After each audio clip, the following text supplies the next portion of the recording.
So you can help you heal. I'll say that again. You can help you heal. And I mean you. So welcome to the second video in this micro course. And in the first video, I talked about the difference between the medical model and the integrated model. I gave you some home play, which is number 1, to watch the Reasons for Hope video, part 1. And I'll put the link below this video. If you'd like a better understanding of what may be hindering your recovery and what can help your recovery. The second thing I got you to do was to write down what emotions you're feeling right now. And the third thing was to consider what you need, what action you can take right now. And I explain why that's important. So if you haven't watched that video, do check it out or revisit it. So if you have watched it, how did you get on? It's okay if you forgot, if you didn't do it as much as you planned. But my goal is for you, and I talk about this in the Reasons for Hope video, is number 1, to have an understanding of what is hindering and helping recovery. Number 2, to give you a plan. And number 3, to give you the tools that you can use to help you move forward. Obviously, you need to use those tools. All right. So consider, how could you ensure that you're more consistent? If you recognize it'd be useful to practice these tools that I'm sharing. You might just put a post-it note somewhere to remind you. I like creating a spreadsheet of tasks that I need to do daily so I can tick them off and I get the satisfaction of seeing that I've done that task on consecutive days.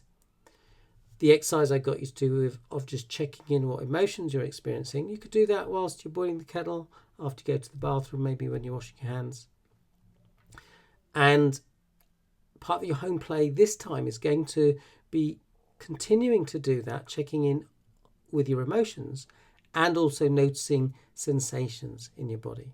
Okay, many people are not very good at tuning into their sensations and emotions, really listening to their sensations and emotions and taking inspired action. Consider that your emotions and sensations are there to guide you. They let you know when something feels good, when something doesn't feel good. This brings me on to the next topic, which is neuroplasticity, the ability of the brain to grow with use. I remember seeing someone posting on Twitter about neuroplasticity, and they got a whole bunch of replies from people saying, that sounds like a load of old nonsense. Actually, it's a scientifically proven concept, okay? Your brain changes with use. Now, I've made a video where I talk about neuroplasticity. Say that again. I made a video where I talk more about neuroplasticity. And if you watch the Reasons for Hope video, you'll know that I've already talked a bit about neuroplasticity in that video. The key point is, whatever we practice, we get good at. So if we practice noticing our body and the sensations, the symptoms, and feeling despair and upset, then it becomes easier to do that. We're literally training our mind to get better at doing those responses, and this literally changes the brain. If you practice noticing your body, the sensations, symptoms, and telling yourself, it's okay, my body will take care of me. I am safe. My body has an incredible capacity to heal. I can get better. Then you can get really good at that. So, what are you really good at the moment? Is it anxiety, fear, catastrophizing, pessimism? Or is it hope, pragmatism, optimism? I was working with a client who recognized that they were getting a bit stuck in feeling sorry for themselves. And I said, if I could, they were on the other side of the Atlantic, I'd lean in, give you a big hug, but then I'd kick your ass. Okay, and she laughed a lot. And I said, it's like, I completely understand, that you might at times feel sorry for yourself. I did too. But we don't want to live there. It's okay to be there for a bit, to allow ourselves to have those feelings, but we don't want to get into a place where that is just our habitual default response. Because what happens if we get really good at pessimism, anxiety, catastrophizing?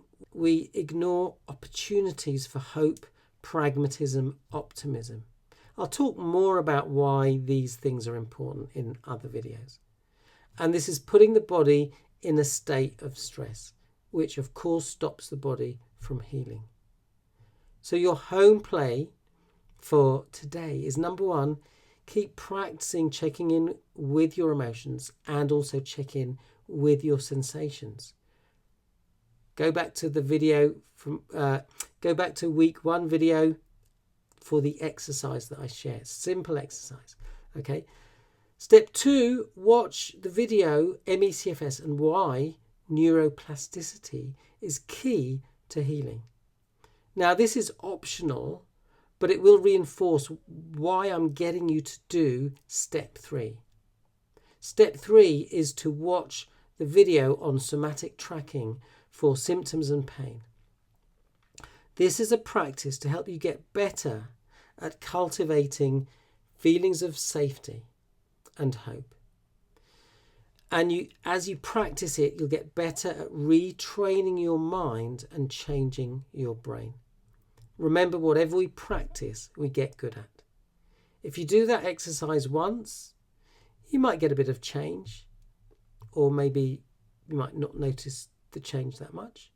But if you do it 1,000 times or 10,000 times, you'll notice changes.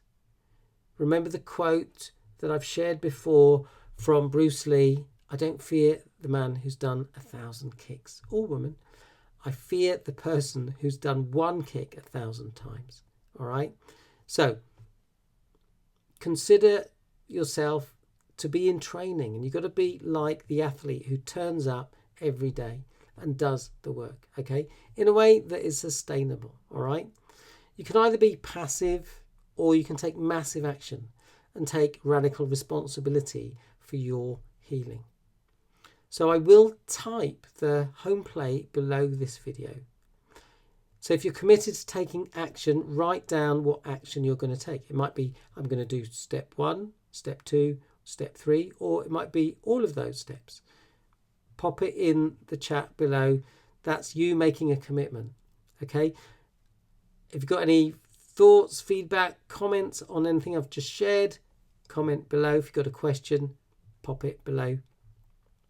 Click the link below to join my supportive Facebook group. Follow me on TikTok and Instagram. I am a bit more active on TikTok. If you're watching on YouTube, subscribe and hit the notification button and you'll be notified when I release a new video. I am going to be starting a new Building Resilience 12-week group course soon. If you'd like more information, comment the word group below. So dare to dream big. Keep going. You've got this. Wishing you great health. Thanks for watching. See you in the next video. Bye for now.